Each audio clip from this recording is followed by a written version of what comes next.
22 तारीख को मूर्ति का अनावरण हुआ, योगी जी दादरी आए। उसके बाद 26 तारीख को महापंचायत रखी गई और 2 तारीख को फिर से महापंचायत रखी जा रही है, क्या वजह है? देखिए, जिस प्रकार से सभी प्रकरण आपके सामने है, सारा हमारा गुर्जर समाज बड़ा शोक की एक लहर है और ये बड़ी शर्म की बात है। इससे पहले एक बात और कहना चाहूँगा कि इस देश की दीवार में कहाँ दरार नहीं, इस देश की दीवार में कहाँ दरार नहीं। सच पूछो तो एक भी दीवार बगैर दरार नहीं। अब ये मत पूछना कि इस चमन को किसने लूटा, बल्कि ये पूछना कि इसकी लूट में कौन कौन हिस्सेदार नहीं, इसकी लूट में कौन कौन हिस्सेदार नहीं। साथियों, जिस प्रकार से ये सारा प्रकरण हुआ वो वाकई में निंदा का विषय है पूरे समाज के लिए और पूरे राष्ट्र के लिए। देश की एकता इससे खंडित होती है। अगर हमें देश को आगे लेकर के जाना है तो सभी को भाईचारे का, आपस में समन्वय का, आपस में सौहार्द का परिचय देते हुए भारत माता को एक अलग दिशा देनी पड़ेगी। वो तभी हो पाएगी जब आपस में भाईचारा रहेगा। लेकिन इस तरीके से आपस की फूट से हम कुछ भी सिद्ध नहीं कर पाएंगे और ये हमारे लिए बड़ी शर्म की बात है कि इस तरीके का कृत्य हुआ वहाँ पर। ये बड़ी शर्म की बात है। आप लोग भाईचारे की बात कर रहे हैं और 2 समुदाय के लोग लगातार आपस में लड़ रहे हैं, क्या वजह है? देखिए, इसकी वजह बड़ी गहरी है और इसमें शासन और प्रशासन की एक बहुत बड़ी चूक है। क्योंकि एक देश में एक व्यवस्था होती है आंतरिक सुरक्षा, और शासन और प्रशासन की इसलिए चूक है क्योंकि कुछ समाज के कुछ एक विशेष वर्ग के नाम तो नहीं लेना चाहूँगा, सबको पता है, आजकल सब लोग देख रहे हैं उनको। वो लोग आपसी सौहार्द को बिगाड़ने पर तुले हुए हैं। अर्ण गर्ल कहीं से साक्ष्य ला करके अपने समाज के बच्चों को आपस में भिड़ाना चाहते हैं। लेकिन मैं तो यही कहना चाहूँगा कि ये है तो भारत माता की संतान ही, चाहे वो गुर्जर सही या राजपूत के बच्चे सही, लेकिन इससे कुछ सिद्ध होने वाला नहीं है। ये जो कुंठित विचारधारा के जो व्यक्ति हैं, मैंने तो इनको जयचंद नाम दिया है। ये जयचंद दोबारा से देश को ऐसे बेकार रास्ते में ले जाना चाहते हैं कि जिसके परिणाम आप अंदाजा भी नहीं लगा सकते। अगर वहां से राजपूत समाज के बच्चे आ जाते या हमारे गुर्जर समाज के बच्चे आ जाते, आपस में भिड़ जाते, तो कितनी जनहानियां होती। उन जनहानियों का जो भरपाया कौन कर पाता? ये अगर समाज को वास्तविकता में वो कुंठित, सबको पता है, मैं फिर कहना चाहूंगा, अगर वो जो कुंठित विचारधारा के जो व्यक्ति हैं, जो जयचंद हैं, वो वास्तविकता में अपने समाज के बच्चों के लिए कुछ हित करना चाहते हैं तो उनके हाथ में कलम दे, ना कि लाठी डंडे और हथियार देने की बात करें।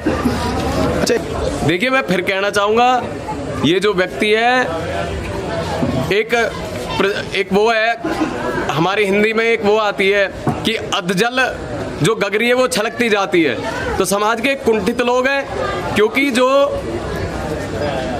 जो भी मतलब डेली जो न्यूज़ छपती है उनको एक बार पढ़ने की ज़रूरत होती है, जो साहित्य होता है उसको 2 बार पढ़ने की ज़रूरत होती है, और इतिहास को बार बार पढ़ने की और समझने की ज़रूरत होती है। लेकिन वो अधजल गगरी छलकत जाए, वो हिसाब है। उन लोगों ने पूरी तरीके से इतिहास नहीं पढ़ा है। पूरी तरीके से इतिहास पढ़ लें, इससे कुछ सिद्ध नहीं होगा। आपसी सौहार्द को ना बिगाड़ें। भारत बहुत अच्छे प्रगति की राह पर राष्ट्र हमारा चल रहा है। इस आपसी सौहार्द को ना बिगाड़ें अपनी गंदी राजनीति के चलते। देश में वैमनस्यता है और जो है सांप्रदायिकता का माहौल ना बनावे, ये अच्छी बात नहीं है। अच्छा, लास्ट में आपकी क्या मांग है, क्या कुछ कहेंगे आप? अगर सरकार आपकी मांगे पूरी करने के लिए तैयार हो जाए तो? मेरी यही मांग है, सरकार, अभी मुझे पता है, पढ़ने लिखने वाले बच्चे हैं हम, कि सरकार ने कुछ दिन पहले बात उठाई थी कि हम इतिहास को दोबारा से लिखने की जरूरत है। भाजपा पार्टी लगातार जब से सत्ता में आई है ये बातें उठाती रही है। तो मैं चाहता हूँ ये जो कुंठित समाज में कुंठित विचारधारा के जो व्यक्ति हैं, जिनको मैं जयचंद कह रहा हूँ, इनके बहकावे में ना आए और इतिहास से कोई छेड़छाड़ नहीं होनी चाहिए। जो इतिहास में कितने इतिहासकार मैं आपको गिनवाऊं। वीडी महाजन की किताब में सपा गुर्जर प्रतिहार वंश लिखा है, आरसी मजूमदार की किताब में गुर्जर प्रतिहार वंश लिखा हुआ है, मतलब कृष्णा रेड्डी IAS रहे हैं। अच्छा, देखिए, इसका सीधा सा संबंध चुनावों से है।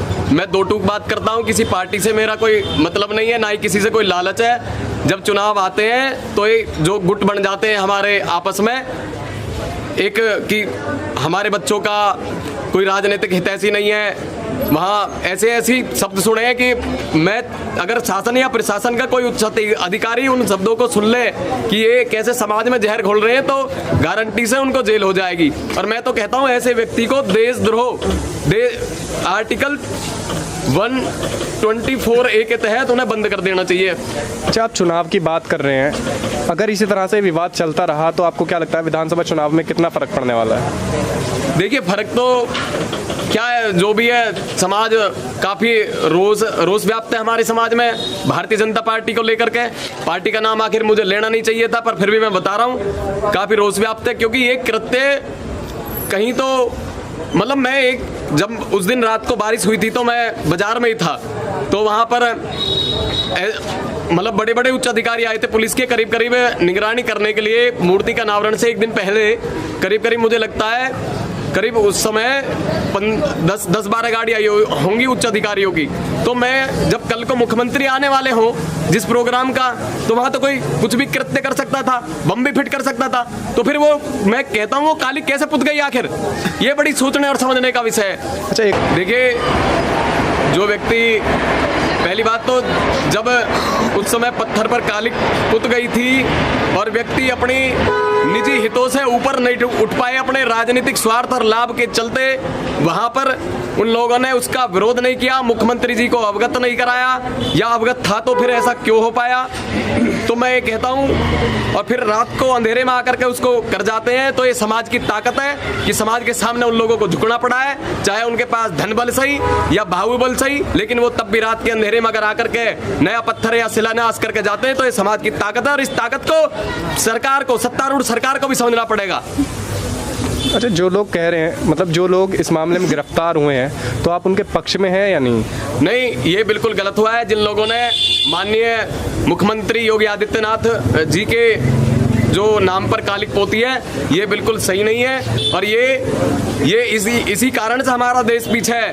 विरोध का तरीका ये नहीं होता है कि नेताओं पे साई फेंक दो या उसके मुंह पे थप्पड़ मार दो, जिस प्रकार से मुख्यमंत्री जी दिल्ली के मुख्यमंत्री हैं हमारे, तो देखने को मिलता है। ये कोई विरोध का तरीका नहीं होता है। ऐसे विरोध के तरीके के चलते ही तो संसद को नहीं चलने देते हैं लोग, संसद नहीं चलने देते।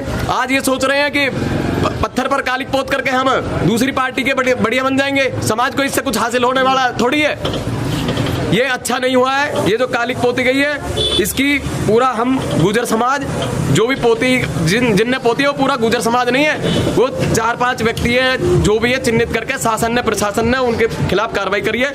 लेकिन ये अच्छा नहीं हुआ है। मैं इसकी घोर निंदा करता हूँ, पूरे समाज की तरफ से निंदा करता हूँ, पूरा गुर्जर समाज इसकी निंदा करता है। अच्छा, 2 तारीख को महापंचायत होने वाली है, उसमें क्या कुछ होने वाला है? 2 तारीख को जो हमारी स्वाभिमान बचाने के लिए जो समिति बनी थी, उसमें जो भी निर्णय होगा, क्योंकि स्वाभिमान, वो बात सही है कि रात को स्वाभिमान ऐसे नहीं मानेंगे कि रात को कोई पत्थर लगा जाए और स्वाभिमान मिल गया है, इस बात को नहीं मानेंगे हम। और जो भी समिति बनी है, स्वाभिमान, गुर्जर स्वाभिमान बचाओ समिति जो बनी है, उसमें जो भी हमारे सदस्य हैं, जो मान्यगण हैं, अंतराम तंवर जी उसके अध्यक्ष हैं, तो जो भी निर्णय लेंगे उन्हीं के आधार पर आगे समाज कोई कार्य करेगा और वही मान्य होंगे।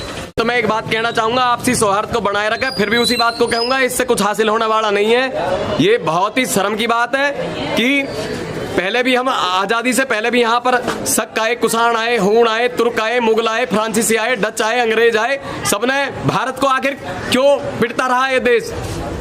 मुट्ठी भर आक्रमणकारी आकर के इस देश पर राज करते रहे, वो यही नीति तो थी। और आज भी हमने इतिहास से क्या सीखा है?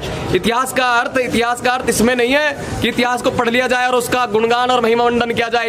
इतिहास का अर्थ इसमें है कि हमने उससे क्या सीखा है। लेकिन इस समाज के जो जयचंद है, चाहे वो राजपूत समाज में है, चाहे वो हमारे समाज में है, लेकिन इन जयचंदों को सीख लेनी चाहिए। आपस में बच्चों को लड़ाने भिड़ाने से कुछ हासिल होने वाला नहीं है। और अंत में अपनी वाणी को विराम देते हुए परम श्रद्धेय गुरुदेव अटल बिहारी वाजपेयी जी की इन पंक्तियों से अपनी वाणी को विराम देता हूं कि बेनकाब चेहरे हैं, दाग बड़े गहरे हैं, टूटता तिलिस्म आज सच से बहकाता हूँ, गीत नहीं गाता हूँ, गीत नहीं गाता हूँ, गीत नहीं गाता हूँ। लगी कुछ ऐसी नजर, बिखरा शीशे सा शहर, अपनों के मेले में मीत नहीं पाता हूँ, गीत नहीं गाता हूँ, गीत नहीं गाता हूँ। पीठ में छुरी सा चांद, राहु गया रेखा फांद, मुक्ति के क्षणों में बार बार बंध जाता हूँ, गीत नहीं गाता हूँ मैं, गीत नहीं गाता हूँ। और अंत में भारत माता की जय। गुर्जर समाज जिंदाबाद, गुर्जर समाज जिंदाबाद, गुर्जर समाज जिंदाबाद, गुर्जर राजा मीर भोज की। ऐसी ही बड़ी खबरों को देखने के लिए जुड़े रहिए हमारे साथ न्यूज़ टाइम।